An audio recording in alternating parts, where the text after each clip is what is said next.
afternoon once again, and welcome to Catholic Broadcasting Ministry, Capuchin Television, and to this very special program taking care of your psycho-spiritual well-being. My name is Joseph Segunjobi, Reverend Father, and I'm here with you again to discuss some issues in our lives that actually can relate to our physical, psychological, socio-technological, and of course, our spiritual well-being. Today we'll be actually looking at more and more on the issue of something that is dealing with how technology actually affects us, and that is why in this program today we'll be talking about something that we all actually are very much familiar with, that probably we can't even do without today. Can we imagine life without Wi-Fi or smartphone today? You know, everywhere we go, we actually go with our cell phones, and of course we want to be connected to the internet so that we can actually get some information or to send information to people and be connected to people far away from us. Connectivity has been a kind of a powerfully enhanced through teleco, or what they call telecom, we can also have that kind of a thing on the kind of a food chain, and that is all about our convenience, that what we want it right now, and the technology has made that to be that sometimes what you want it right now. So we'll be looking at telecommunications and how it actually impacts our health, our holistic health.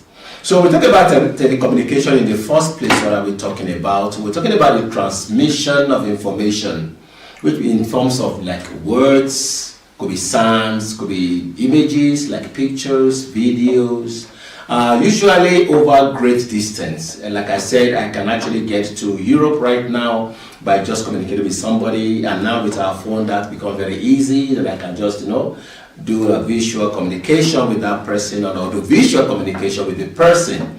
And of course, when we talk about the telecommunication, we also talk about telegraph, we talk about telephone, we talk about television, and of course then also we can look at telecommunication in terms of the science and technology of such communications. Even the message that is transmitted over these instruments or devices are also called telecommunication. So when we talk about telecommunication today, in terms of science and technology, we will be looking more into the issue of smartphone and all that actually come with it, like the mast there, and then of course all the mast towers or dish that we use to actually make this possible. So a little history about telecommunication. Of course, we know that from the Greek word tele, which actually means the kind of a distance, and if you combine that with the Latin word communicare, which means to share, so it's like we are actually sharing information over the distance, and that's what we are talking about here. And of course, the important telecommunication technologies include the telegraph, like I mentioned earlier, even radio. We'll still be talking about that later. We'll talk about television, video telephoning, satellite, closed computer network, and of course the public internet that we use today. So it all began around 1876 when we first had the first telephone was invented by Alexander Graham Bell. This early model requires an interpreter, of course a telegrapher, we call them, at both ends to interpret the information. And of course these first telephones were intercom systems kind of a thing, where two phones were connected directly. In some of our offices today, we still have those kind of connectivity between offices.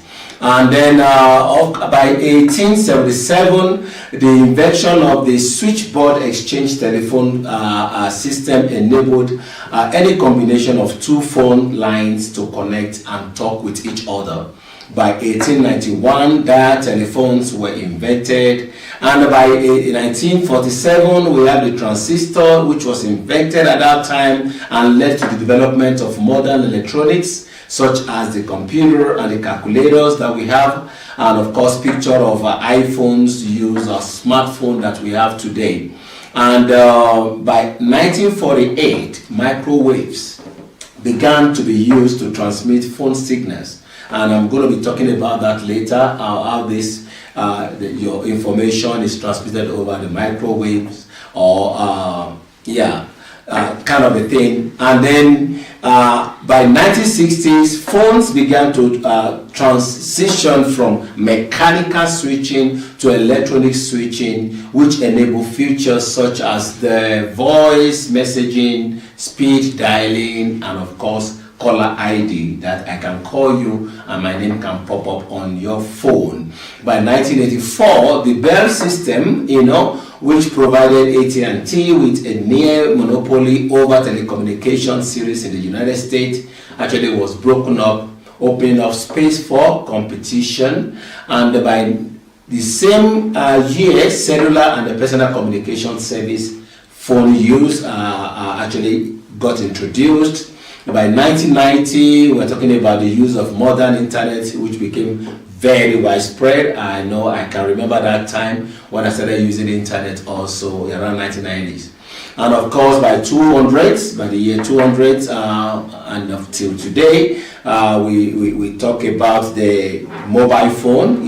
We actually came in very funny ones, with the one with the monochrome or funny screen, and then till we start having real pictures on them. I saw them grow as well as many of us. So by the year 2012, guess what? Smartphone flooded our world, and now we don't even want to use all those small ones anymore. We want to use smartphone. But while we are using all this stuff, we don't really know actually what they are doing to us. Of course, they are so fascinated, and it has become part of us that they want to hold here and there, but we don't know in what way they actually impact us in our health. So, telecommunication refers to the exchange of information by electronic or electrical means and over a significant distance, like I said earlier, and this is made possible by radio waves. I was talking about microwaves the other time. We also talk about radio waves, and then these are emitted, by the transmitting antennas. That's what I'm talking about, the mast or the dish that we have to transmit informations, and of course, they form a kind of an electromagnetic energy.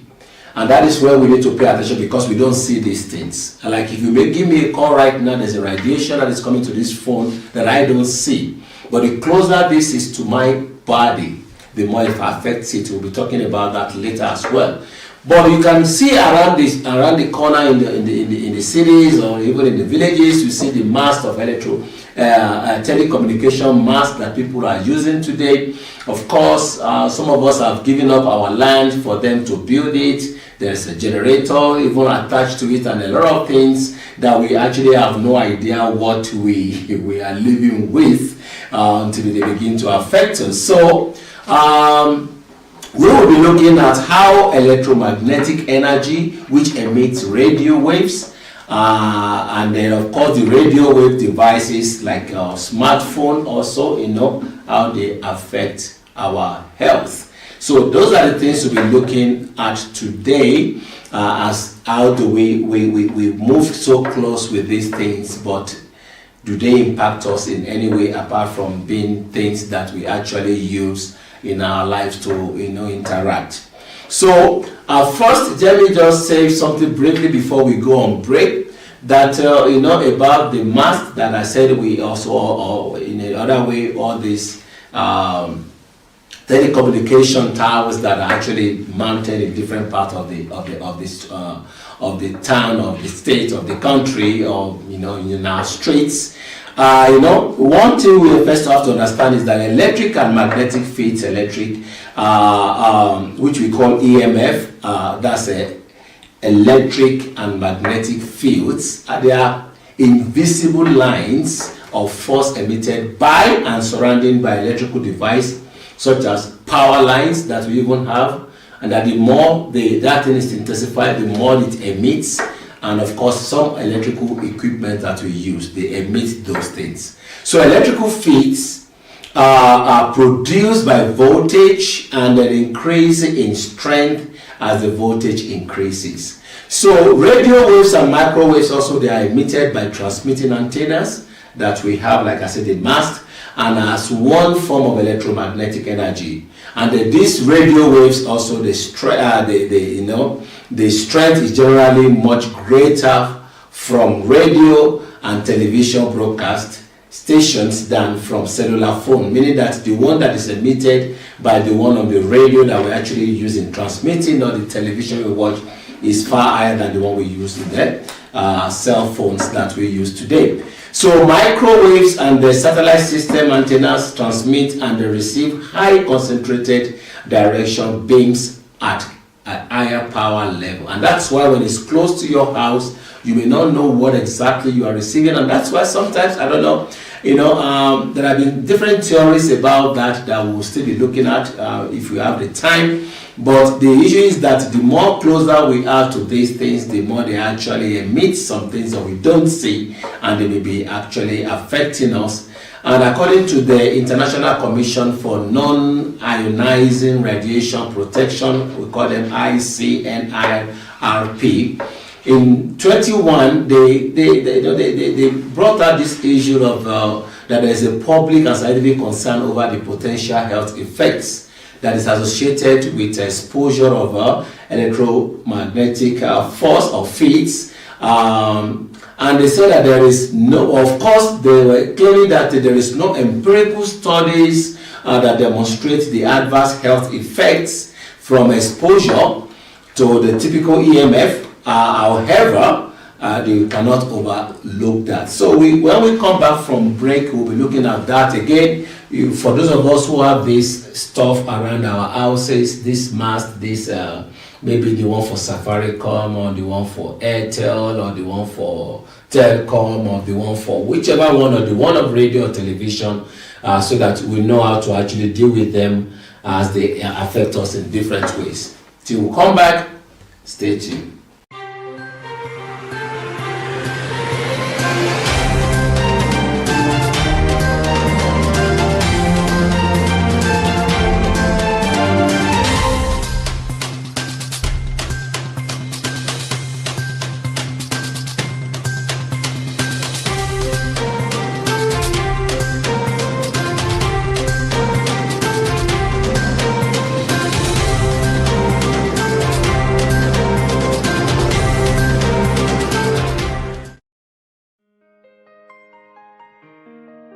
The Psycho-Spiritual Therapy Institute, which we of the Luke Stera Leadership Foundation, in collaboration with Miss Joachim, have set up, is a project that I am very excited about, and I am very happy that I am part of the birthing of this project. It is aimed at healing of pastoral agents that run into problem on account of widespread trauma, on account of burnout, on account of addictions, and all kinds of problems that pastoral agents do have.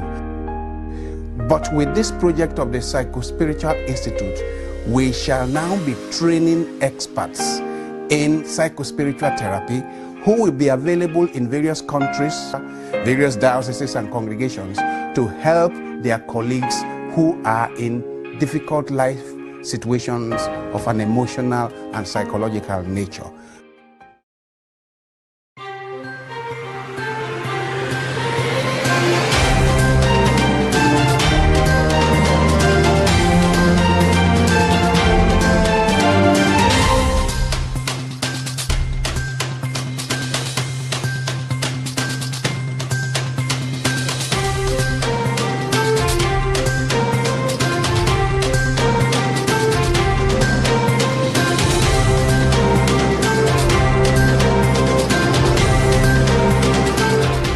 So welcome back again. Welcome back to Capuchin TV and to this program, taking care of your psycho-spiritual well-being. My name once again is Joyce Pius Segujobi, Reverend Father.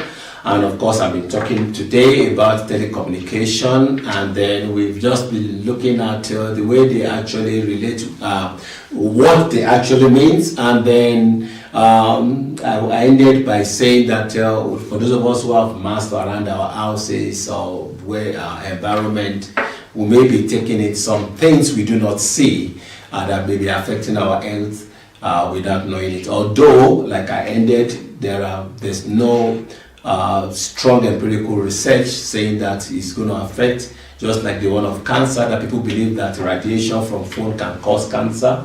We don't have a solid empirical study to tell us whether that happens. However, they still affect us in one way or the other. So what I say is that while the evidence of adverse health risk is weak, it is still sufficient to warrant limited concern. And of course, recommendations applicable to the management of the EMF, we talk about electromagnetic field exposure. They include, to average, to make sure to try, to have a kind of average or peak exposure levels. It should be very minimal. Your interaction around that mass and kind of a thing should be very minimal.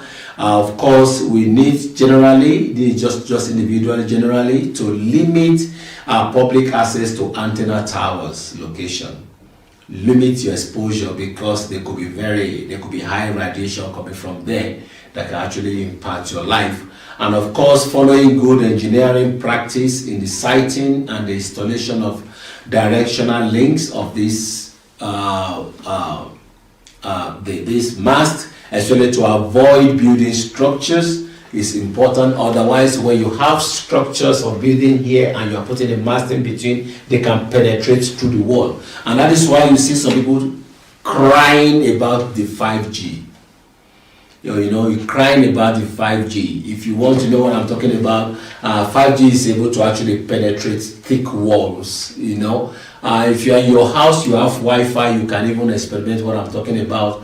When you are on Wi-Fi in your house and you use your phone, kind of a thing, you see some kind of interference. By the time you are getting closer to your microwave, whether it's on or not on, your phone doesn't work. It doesn't pick the network the way it's up, because there's interference in that. So a lot of things move around that we don't see, not just spirits that we don't see, but a lot of waves, electromagnetic waves that are actually moving around. So you need to limit the way you interact with these things, and when we are going to site them, the government should help us to locate these things in appropriate places so that they don't jeopardize our life or mesmerize our lives. There are other concerns of emission to the air, especially from the telecommunication projects, especially in the operational vehicle fleets, the use of their backup power generators, which actually could be, I'm going to say that just next minute, that they use for backup. They emit a lot of things, of course, even because they are on diesel or this or that or fuel, and of course they pollute the air. So you need to be careful moving around that places. They can actually cause a health problem for you. Also, even the issue of the noise that could come, especially when the way it's powered is not working and it's the backup power that is working, the generator can make somebody who is living close not to sleep, of course, and then we need to watch about that. So, but that's about the mast that many of us don't even pay attention to it. We just move around, we don't know what's happening. When I'm talking about the electromagnetic waves or the field, and then we're talking about the radio waves, I always give an example. If you have your, like assuming you have your car and then you mistakenly lock your car. Lock the key of your car. You lock the door, but your key is inside and you can't have access. Guess what? You can ask somebody who is home to go for the extra key, the extra remote key, and tell that person to call you. The person calls you, you put your remote control, the remote very close to the car remote, very close to the phone when you are making the call and the person is there. Press the open key, that door flips open.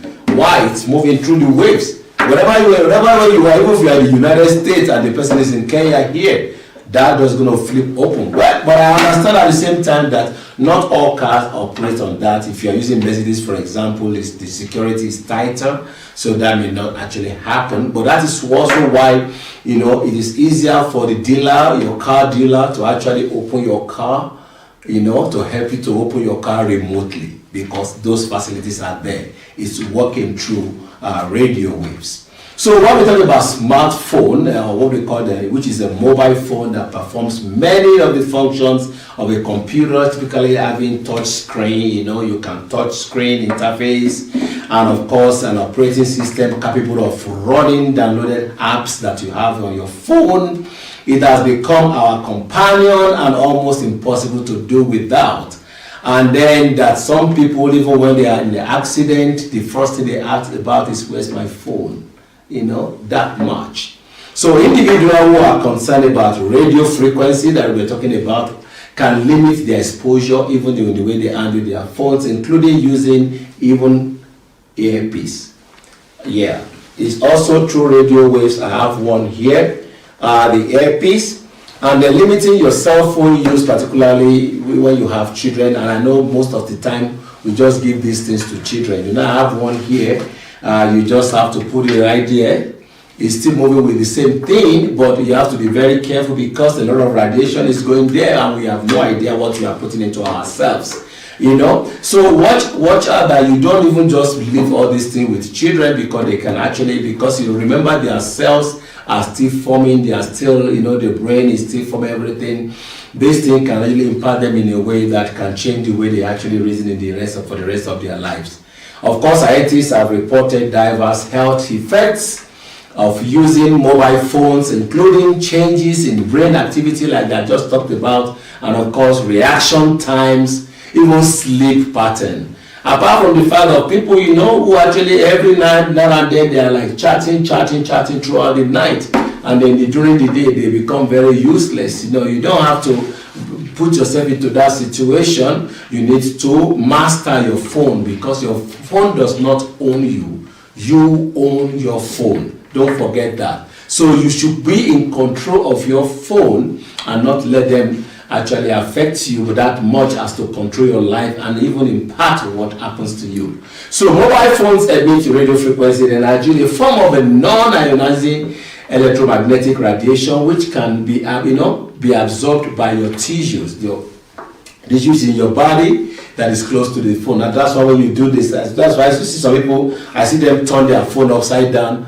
and I don't know why they do that, but maybe somebody told them it is closer to your ear, it's going to be this, so they try to do funny things. Some people prefer to put it on the speaker phone to speak. Again, the closer it is to your body, the more it can actually affect you. So the amount of radio frequency energy a mobile phone user is exposed depends on many factors, as the technology of the phone, the distance between the phone and the user, of course the extent and the type of mobile phone used, and the user's distance from cell phone's tower. You see, again, that is important, because these short wavelengths, blue light, we call them, they emit, that is emitted, you know, when you put on your screen, this blue light, this is what we call, you know, that on your screen, this is what we call the blue light, that is, but you don't see the what is emitted. You're only looking at some things, and we know that this has caused some people problem with their eyes, because they have to strain the eyes, and of course it has caused pain to some people's eyes. And this type of light may even damage the cornea, and the cornea and impact of vision, because the cornea is that clear lens of your own eyes. So if the intensity of the light from the screen is too much, that could be very, very damaging to your eyes. And that is why sometimes you need to always dim, you know, and of course on your phone you can, depending on how you set in, you can dim the intensity of that light, so that you are not stressing the cornea, the lens in your eyes. So using a mobile phone while driving also, we know, has caused a lot of things for people. Your body call you, you get distracted with it, and before you know what is going on, you are in the ditch. For those of us who are used to drive text, you are texting messages when you are driving. We know a lot of people have died through that means or been incapacitated because of the accident. And of course, we know that some people are of the opinion that smartphone can cause cancer. I said that earlier. However, there's a current international consensus that mobile phones don't cause cancer. But of course, we still know that radiation can affect you. And have you heard about people who said because they put their phone close to their bed, they can't sleep. So this phone thing has caused digital eye strain, neck problem, increased illness due to germs, car accident, male infertility. I need to stress about that because many of us, when you put your phone in your pocket, I'm going to stand up, you put it right here. So when you put it right here, there's a radiation that actually crosses across here, and guess what? It can actually cause a man to be infertile. So a lot of things, our research shows that this over-reliance on your smartphone can lead to even mental laziness. Mental laziness in the sense that, how many of you simple test, how many person's phone number do you remember? How many persons? Probably your own. Some don't even remember theirs. They have to can you help me to check? Can you call me? Because we know it is there. Convenience, it is in our hand. So why should I bother my brain cramming numbers? But you forgot that the more you task your brain, the more active it becomes. So we have this what we call mental laziness, and of course, smartphone and mobile phones can also result in physical injuries, and there have been studies that have been done on that areas. So I'm going to stop there today. It's just that when you deal with your phone, don't forget that they are supposed to be useful for you but not to cause harm to you. It's just being mindful, and that's why we say that when you are making call, not when you are putting on gas because of the radiation. And when you are at the gas station, don't use phone because of the radiation. So this radiation can ignite and you can sparkle and bring a fire if you mix with all this solvent or this abrasive kind of a material. And the same way it actually cause to your cells. You don't know what's happening inside of you, and you don't know what these waves they are doing. So again, as I conclude, I'm just saying that those of you living close by mast, be very careful and watch what you do. Again, those of you that are very close, always everywhere, phone close to your breast, phone close to your whatever, you may be damaging yourself than you can ever imagine. Phone is good in itself, it helps us, but of course we need to watch the way we interact with it so that it doesn't kill us. Again, my name is Joseph Parasibi Jobi, Reverend Father, and we run this program Thursday from 2:30 to 3 every Thursday here at Capuchin TV. Keep watching. If you have any question, send a message. God bless you.